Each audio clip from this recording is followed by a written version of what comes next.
నమస్కారం. ఈ వీడియోలో మనం సరస్వతి నది పుష్కరాల గురించి తెలుసుకునే ప్రయత్నం చేద్దాం. మనకి మే 15వ తారీఖు దేవగురువు అయిన బృహస్పతి వృషభ రాశి నుంచి మిథున రాశిలోకి సంచారం చేస్తున్నారు. కాబట్టి సరస్వతి నదికి పుష్కరాలు అనేవి రావటం జరుగుతుంది. సరస్వతి నది ఎక్కడ కూడా మనకి అంతర్వాహినిగానే మనకి కనబడుతుంది. మనకి మొన్న జరిగిన కుంభమేళ తీసుకున్నా సరే, అక్కడైనా సరే, అలాగే అనేక ప్లేసుల్లో మనకి కనబడ్డా కూడా త్రివేణి సంగమ రూపంలోనే ఆవిడ అంతర్వాహినిగానే మనకి కనబడుతుంది.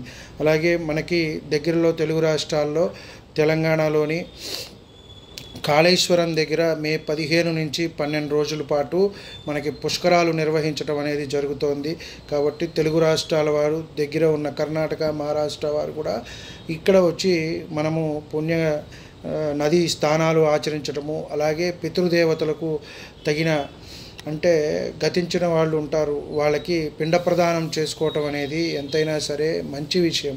మనకి మన సంతానానికి కూడా మంచి జరిగే ఎంతైనా సరే జరుగుతుంది. కాబట్టి ఈ నదికి ఎప్పుడు పుష్కరం వచ్చినా కూడా మనం అక్కడ పితృదేవతలకి పిండ ప్రదానం చేసుకోవటము, అలాగే దాన ధర్మాలు చేసుకోవటం, అన్నదానాలు చేయటం, ఇలాంటివన్నీ కూడా మంచిది. తమ శక్తి కొద్దీ చేసుకోవటం అనేది ఎంతైనా సరే మంచిది. తెలంగాణ రాష్ట్రంలోని కాళేశ్వరం దగ్గర గవర్నమెంట్ వారు ఏర్పాటు చేస్తున్నారు. కాబట్టి అక్కడ 12 రోజులు మనకి పుష్కరాలు అనేవి నిర్వహించడం జరుగుతోంది. మే 15వ తారీఖు నుంచి 12 రోజుల పాటు.